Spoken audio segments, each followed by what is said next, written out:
தெரிவித்துக் கொள்கின்றேன். என்னுடைய மகிழ்ச்சியையும் தெரிவித்துக் கொள்கின்றேன். நல்லக்கண் அவர்களை பற்றி பேசுவதற்கோ அல்லது அவருடைய சிறப்புகளை பற்றி பேசுவதற்கோ எனக்கு எந்த அருகதையும் இல்லை.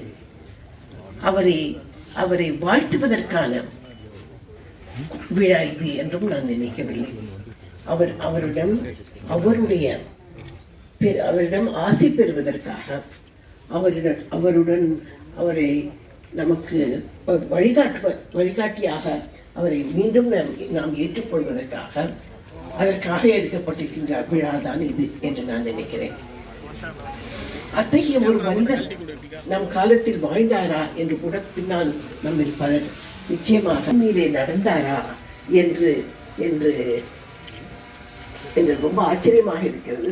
இதை பல காலம் நாம் சிந்தித்து பார்ப்போம் என்று நினைக்கிறேன் என்று சொன்னார். அது மாதிரி இவரையும் நம் காலத்தில் இத்தகைய ஒரு அற்புதமான ஒரு மனிதரை அர்ப்பணித்த ஒரு